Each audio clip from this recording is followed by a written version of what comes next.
Ladies and gentlemen, good afternoon and welcome to today's daily Lunch and Learn. My name is Emma Jones. I am founder of Enterprise Nation and delighted to be back with you hosting Lunch and Learn. I don't know if you joined me this time last week, but I was saying that Lunch and Learn started during lockdown so we could put some routine back into the lives of small business owners and hopefully provide you with information and inspiration every day from 12 till 12:30. And we've been running these events every working day since lockdown. I have not been so involved over the past couple of years, but I'm delighted that Carla, who's actually sitting backstage at the moment, who runs Lunch and Learn for Enterprise Nation, has allowed me to take back the Wednesday slot. So I've got every Wednesday from 12 till half 12, where I get to interview some amazing entrepreneurs. And I am very delighted that my first entrepreneur back onto Lunch and Learn with me and host is Amy Mooring, who is the amazing co-founder of a beautiful business called Hunter and Gather. I'm going to pose some questions to Amy for about 25 minutes. If you have questions, we're going to cover lots of topics, so I'm sure you will have questions. Pop them in the chat and we're going to try and leave 5 minutes for Q&A at the end. So Amy, a very warm welcome to you. You're an incredible entrepreneur building an amazing business. Welcome to Lunch and Learn. Thank you so much for having me. Excited to be here, and it's such a passion of mine to help others along this journey, because I know how scary it can be. Didn't really have a huge support network my side when starting out. So yeah, I love to give back and hopefully it's useful for everyone. Beautiful. Well, let's go back to the beginning, Amy. So you co-started and co-founded Hunter and Gather with Jeff, who I know you're in a partnership with Jeff as well. We'll maybe come on to how you manage that. But just take us back to the beginning. How did you come up with the idea for Hunter and Gather, which, forgive me, everyone, I should say is an amazing foods business, started out with sauces. I can see now that you're doing supplements, you're doing amazing kind of food products. But Amy, take us back to the beginning. How did you come up with the idea? Yeah, so just to add on about who we are, so Hunter and Gather is an ancestral inspired lifestyle brand. So we currently are across food and supplements, everyday nutritional items, basically, because we believe what you eat and nutrition is the foundation of health.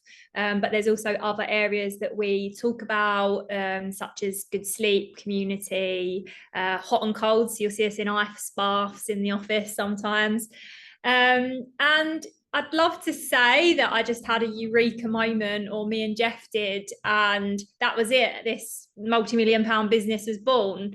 It's a bit longer than that, but the shortened version of it is it was a lifelong journey. I was diagnosed celiac at 18 months old, so understood what was going into foods and ingredients, because there was no allergens on back of pack at that time. So food was fundamental for me to survive and thrive from a very young age. Jeff, my co-founder, we met as teenagers, and he was eating a very conventional diet of Weetabix packed with sugar on top. He comes from one of the largest council estates in the UK, so money for good food wasn't really priority. So as we met as teenagers, he saw that what I was doing with food and nutrition, and he went on his own journey of discovery. And it led us to some ancestral philosophies around keto, paleo diets, carnivore diets, and just we went down rabbit holes. And there was a few key simple things that it came back to, like food should be nutritious, should be simple, shouldn't be over processed, and it should be with ingredients that are good for you and you can understand. We've lost wisdom from our grandparents. Back in hunter-gatherer tribes, they would look to the elders. What should I be doing? We go to YouTube now. Like it's very different times. So we wanted to bring that transparency, and education was the vehicle for us. And we felt that there wasn't a brand giving choices. And that's how we then entered into actually food. So it started off as a platform for education and then became sort of product led. And it literally simply started with trying to create one product as a vehicle for this message, and very little money as a side project while both of us were working. And it's just exploded into the business that it is today. Just amazing. I absolutely love that backstory. And it occurs to me, I'm going to come back to actually ask you about the product and production, but let's kind of then move it on to the fact you've got products ready, you're up and running, and you're selling. And the first milestone that I think you beautifully achieved, and you've achieved many more since, is you got to 100,000 customers on Amazon, which is just incredible. So, Amy, for those who are listening in, it was one of the key points we kind of shared ahead of today's session is give us your top tips and advice on how to sell well on Amazon. Yeah, definitely. So we are an omni-channel brand. What that means is that we show up where the consumer shops. So that could be online, retail, etc. As we stand, 80% of our business is e-commerce, and that's split roughly 50-50, so 40% Amazon and our own website. We've now reached nearly through, or I think it would have been now 300,000 shoppers across the UK, and we're now international. So we use Amazon for UK, Europe, and Amazon US as well. Now, it was partly, to be honest, we launched the business at the end of 2017, and food was not on Amazon at that time. There was no Amazon Fresh. There was just people weren't doing that. It was supermarkets. Our product was so niche at the time that we were never going to work in a supermarket. We needed to go where our consumers were shopping. And the keto consumers, the paleo consumers, those that just got us instantly were buying their bulk almond flour, coconut flour on Amazon. So for us, it made total sense. It's an ambient product that we were selling. So we just tried it. And to be honest, there really wasn't much scientific thing about it. We just put it on there. We do what we call merchants. So you can work with Amazon in two ways. Merchant, where you kind of use it a bit like an eBay platform, where you own that listing, you own your products in Amazon warehouse, but they distribute it for you. You can distribute it yourself, but you then don't get Prime. So we use the Prime service. Or you've got vendor, whereby Amazon buy from you and you invoice them. And when it leaves your warehouse, it's theirs and they own it. So there's two different models. A lot of people were doing vendor at the time as well, and we just didn't want to do that either. So we're kind of going massively against the norm. And then it's all about just understanding your consumer. Amazon's a huge platform where there's so much data. So what search terms are people using? They didn't know an avocado mayo existed because we were the first to launch it in the UK. So no one's going to be searching avocado mayo because you don't search something you don't know necessarily that exists. So how can you utilize keywords? How can you utilize advertising both on the platform and off the Amazon platform to drive sales there? So we see a huge link now between Facebook advertising and sales on Amazon. So it's not just, think about psychology of yourself when you're going to shop a product. You might see it on a Facebook or Google ad, but a lot of people want things quickly. They trust Amazon, so they'll search it on Amazon.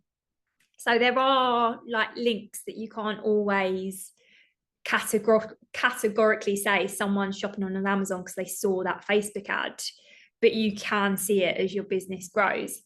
So don't think you've just got to do marketing on an Amazon platform. Do marketing elsewhere, and it does drive that business.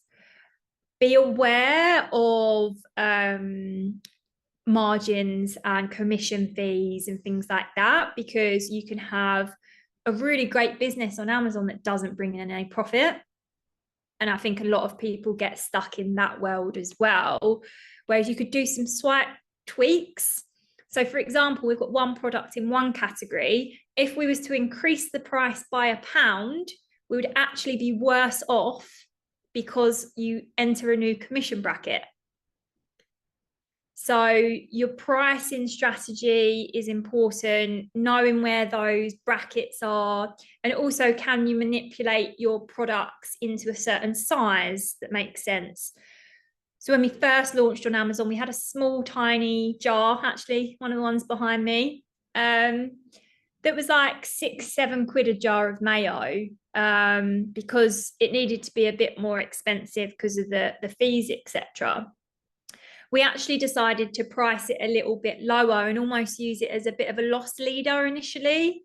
But the strategy was that we would then create a larger jar and we could balance it up. And now our best sort of selling mayo on Amazon is a 630-gram jar that is a better price point for consumers and enables us to make it a profitable experience. You can do things like sell mixed cases of products or duo two products together, or I don't know, just sell by the case, for example. You might sell a single product for 6 months and then try and move consumers over. So it's thinking outside the box is really the only way. And once you've got a really good listing, you can then tag other products into that listing so they get seen. It's all about hacking the algorithms, because if you're in the lower, if you've got a page of, say, collagen, there's probably 1,000 brands. If you're not in the top sort of 5 or 10, your sales are going to be limited. So how do you hack that algorithm? You might pulse promote, you might get reviews increase, you might offer coupons, and it's all about trying to get into that top section. And once you're in that section, you do not want to be out of stock.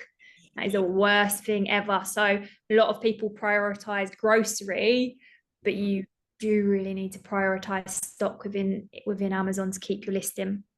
Brilliant. I knew the way that this session would go with you today is almost each topic we're going to cover could take 30 minutes in its own right. We could do 30 minutes just on how to sell well on Amazon, but that was just beautifully given. I'm just thinking, with your mayo pots behind you, is that the reason why your wall is green? Because it makes me think of avocado mayo as you're talking about it. Yeah, so we've got meeting rooms at Hunter and Gather that are themed from products. So this is our avocado room. So it's got a big logo on the wall and all of our avocado products. We have a pink salt room, a coconut room, an olive room as well. So yeah, they're all themed. Love it. Well, we'll maybe kind of come back onto that, but just let's talk about money for a moment. So Amy, as you say, when you started out, you and Jeff kind of started pretty much on a budget. As you say, it was a side project. But you have gone on and achieved another great achievement, which is you've raised, well, on your Cedars campaign, that was, I think, your first fundraising activity, and you set a target of 700,000. You reached that target. So again, incredible in terms of fundraising from someone who I guess didn't have experience of doing it. So what would be your advice to those listening in? Is crowdfunding good? And again, just your top tips on how to get that right. Yeah, so for us, we bootstrapped very early on. So took on minimal investment in the first few years. That is quite difficult to do, but we didn't know another way, really. We didn't have connections. We didn't really know people that had done big investment rounds, which worked really well for us because it pushed us into e-commerce, which was right for us. Where your cash flow cycle is a lot quicker, so you can afford to grow. And we actually utilised Amazon loans historically. I have unfortunately stopped them now, but they grew with us. So it started at like a 20k loan. We had at one point a facility of 600k available to us. Shopify do this, PayPal do this. So if you are an e-commerce business, and also recommend like card services. So there's a few like Uncapped, Wayflyer as you get a bit bigger. So there are services that can help. Debt funding is the cheapest source. It sounds mental because you're like, oh, it's like 13, 15, 16% APR. It's really expensive. Nothing is more expensive than equity. If you're a successful business, you will struggle to get that back once you've given it away. And for us, like, if you think our raise in 2022, I think the valuation was like 8-9 million. We're now valued at over 25 million in that short space of time. So that's so much more value given away. Now, we wouldn't have reached the new valuation if we hadn't have done the last one. But when you're early on, like, you could be giving away 20-30% of your business for like 50 grand or 60 grand. And if you're growing a business that you want to sell or take to millions and millions in revenue, that is not a lot of money. And you can't really get that back. So what funding solutions? Credit cards, debt financing, loans are pretty much impossible unless you're a really profitable business with history. But there are other ways and there are other solutions. So we use debt funding, personal debt and business debt. Obviously, if you're a limited company, that protects you from business debt a little bit more than personal. But I put some money in at the beginning on credit cards and stuff like that. Wouldn't necessarily suggest that, or putting up your house or anything like that. Like go for a limited business and keep it within the business if you can. But needs must, like we didn't have a network. That raise that we did in 2022, that was via crowdfunding, angels, and a family office, which we learned from over time, took a lot of learnings around what's the right investment strategy. We also went out looking for 700k and we did 1.2 million on that raise. Amazing. On Seedrs is the platform that we used. Now, what I would say about crowdfunding is that didn't just come to us, that 1.2 million. Like, that was extensive outreach. We actually went to our customers, and at that point we had just over 100,000 customers at that point, where we had email addresses from the website. They were on our database. So we just went out to them and said, who would be interested in investing? This is the first time we're publicly offering an investment. And a platform like Seedrs collates all of those people. So we had over 300 investors join on that, from as little as like 12 quid upwards. A lot of people put obviously a lot more in, and it just manages it for you. So on our cap table, we only have seeders and then individual angels that wanted cap table benefits. And you send one update to Seedrs and they update every investor. What we liked about Seedrs as well is they have a secondary platform, so people can sell their shares on this platform within Seedrs, and it doesn't impact you as a business. So it enables like friends or family that maybe want to invest. It takes that pressure off of you that their money's locked in forever, because they can resell them on that platform. We used it as a tool like that. I wouldn't say we had many people come from Seedrs directly to invest. We did drive people there ourselves, and I've heard that a lot from other crowdfunding sort of platforms. The good thing is you can do it in secret, like switched off, and have it as a platform and get to I think we got to over maybe close to 900k or 1 million in private before it went public. Yeah. Yeah, and ours was quite quick actually, because we did have a lot of investors that were interested, but we were that more established. We'd been running for over 4 years. So if you're early on and you don't have contacts, I wouldn't say it would be easy to raise that sort of money. And also watch out for valuations. We've seen it on Seedrs and other crowding platforms where you might have less sophisticated investors that won't challenge your valuation, and you might think, that's amazing, I'm going to value my business at 10 times revenue right now and people are going to invest. When you get bigger and you want to go out for VC funding or private equity, or you want to sell the business, you are not going to be getting that sort of level, and you don't really want to do a down round or give money back to investors and things like that.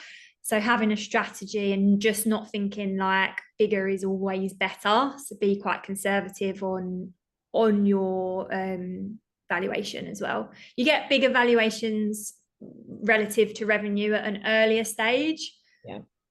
But when you're hitting sort of million plus turnover, just be careful on where you set it, because you want to be able to make sure you've got enough cash to get to the next valuation point, and you don't have to like do a down round, which a lot of people had to do in the last year or so, which isn't nice for investors or business owners. Amazing. Just such comprehensive advice, which I love. I also love the fact that you say we were a very established business at 4 years, like 4 years to get to 100,000 customers. It's phenomenal in terms of achievements that you had in what I think is a rapid space of time. But I loved a LinkedIn post from you the other day, and we'll maybe, if we have time, talk about the one element of it. But you started a LinkedIn post by saying, in August, you got to the point of having 1 million in revenue per month. So you kind of did this lovely thing saying you set up a business, you dream of having 1 million in turnover in revenue each year.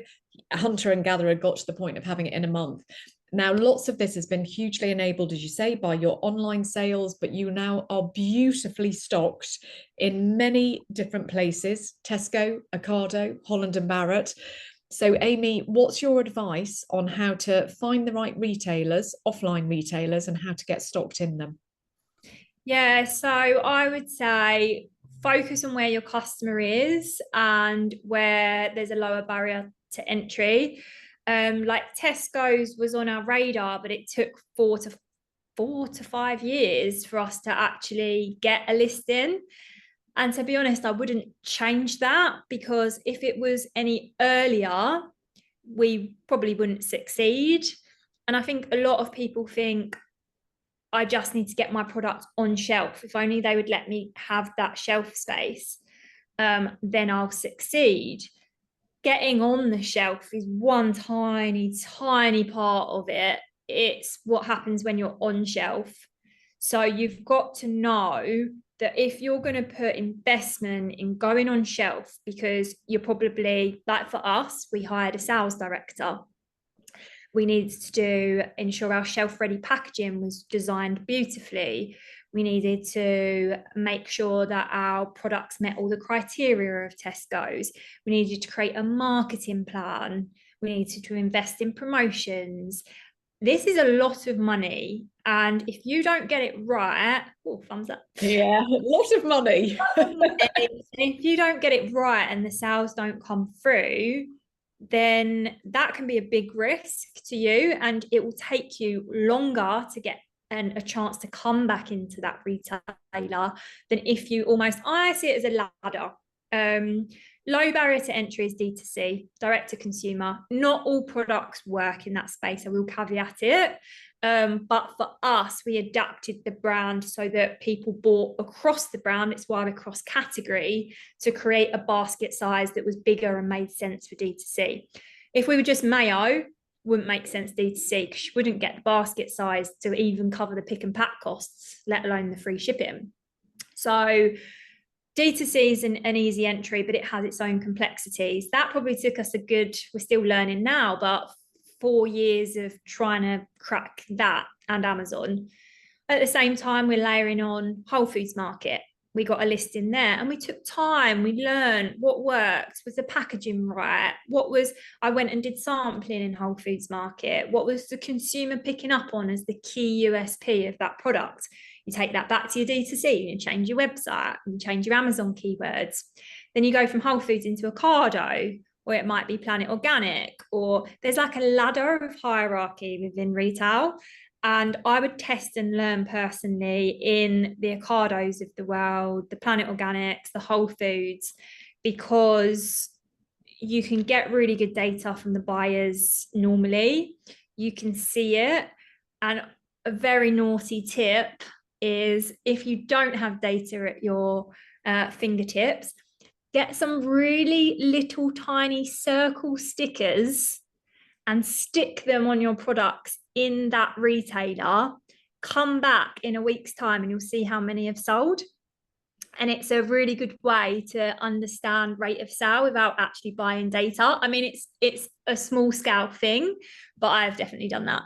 And it just gives you some understanding. And then in Whole Foods Market, be aware what's happening. So we noticed that on our sticker, they'd also put a coloured dot on it. And we were like, what does this coloured circle mean? Spoke to the in-store staff and they was like, that means really good seller, make sure you're not out of stock. And we were like, winning, okay. spoke to the buyer at Whole Foods Market, which we didn't have much connection with at that time. He looked at our data and he actually pulled us in for a meeting and was like, what have you done to the category? You've just come in and you're now our best seller.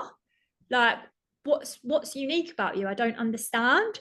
So that got us used to talking to buyers. And actually, we talked about the keto lifestyle and the paleo lifestyle. And they actually went on to launch loads of more keto and health-led brands from that conversation, because we were listening to what their consumer wanted. We were doing the taste testing and sampling. And you've got a bit of a leeway on price in a retailer like that. You can see what works. If you go straight into Tesco's, you can't do sampling very easily. You can't get that kind of feedback. Your price is what drives it. And you might not have brand awareness for consumers to pick you up off the shelf. So take your time, make sure that you're pretty like 90% sure you can make it work. And then just learn from other brands that have done it well. See what you can do. Amazing. And be reliant, just avoid being reliant on one customer. It's just that fundamentals of business. Spread your risk in this day and age. Don't have one manufacturer that can make your product. Ensure that you've got a backup. Don't rely on one customer, because if they drop you, then that could be business over and quite difficult. Beautiful, beautiful. Amy, we've got a couple of minutes left and I'd love just to go to a question that's come in from the audience. So sorry, everyone, I can't have time for all of them, but let's go to this one from Community Works, who says, what say, if any, do your seed as investors have in your business, or are they simply silent investors? Yeah, silent investors. We do have, which was showcased on the Seeders platform, the family office, who put in a big chunk of the money. And depending on how much someone's going to put in, they may or may not want a board seat. Jeff and I are majority shareholders, and we don't have anyone else with significant control. So actually, the board in itself is more of a support network than any ownership of what we decide to do. That can very quickly change. If you give a lot of your business away in the early days and you're trying to raise more later, there could be someone that takes a more of a control within the business. So protect that equity as much as you can. For example, Jeff and I own over 60% of the business. Wow. So we're still way ahead of anyone taking any significant share at all. Amy, just incredible. Somebody has put here, what an amazing success story. I couldn't agree more. Amy, I could talk to you for hours. There's topics we haven't covered. You became a B Corp. I've just seen on LinkedIn today, you've done a post about going global. So the product's now available at an international scale. We spoke just before we came on screen of your post that you fell off a horse at the beginning of this month. And you made this beautiful lesson in terms of kind of, you've just got to get back on the horse and keep going. So Amy, in the 1 minute we've got left, out of all the incredible things you've done in this business so far, if I was to challenge you with what is the one piece of advice you'd give to people who are listening, who are thinking, I'm just starting, or I want to grow to become as big as Hunter and Gather, what would be your one piece? Don't compare your chapter 1 to my chapter 20. And I did exactly the same. Like, it can almost be, it's inspiring. I've sat in your seat and listened to so many other founders, but it also can be like, holy hell, how did they do that? And it was honestly naivety, step by step. I'm most comfortable when there's something going wrong or there's a challenge. If everything's hunky-dory, I think that's human nature. We try and look for things to improve anyway, but it's having the humility to know that you don't know everything. Nobody does. You're just doing your best and you're putting one foot in front of the other, and something might knock you sideways, and we've got many of those stories as well. Like, honestly, for each success there's probably 5 things that have gone wrong, and just have that vision. So I didn't have a 5-year business plan when I started, me and Jeff. We just had a vision. This is where we want to get to, and broke down the steps to get there. And I think when you say it back, like 4 years or 5 years seems really fast. To me, it feels like a lifetime, because we can see the path and we're just trying to go after it and want to educate as many people and we want to do so much more. But in the early days, it was, okay, well, how do you create a product? Right, we make a recipe. That was step one. Oh, we need a label. That's step two. Oh, we need a packing box. That's step three. And that's what you think about. You don't think, oh, what am I going to do when I'm got a whole team managing this? But if you get your processes right, that is one key thing. Everything that you do and you learn, have some kind of SOP, so standard operating procedure. We log all of ours on Asana. Set processes the way you want things done. It makes it so much easier to hand over to a team member as you grow and you've set the foundations. Then you can grow faster. If you're trying to drive a really fast train and lay the track in front at the same time, it's going to slow you down. If you've laid the track first, you can just go.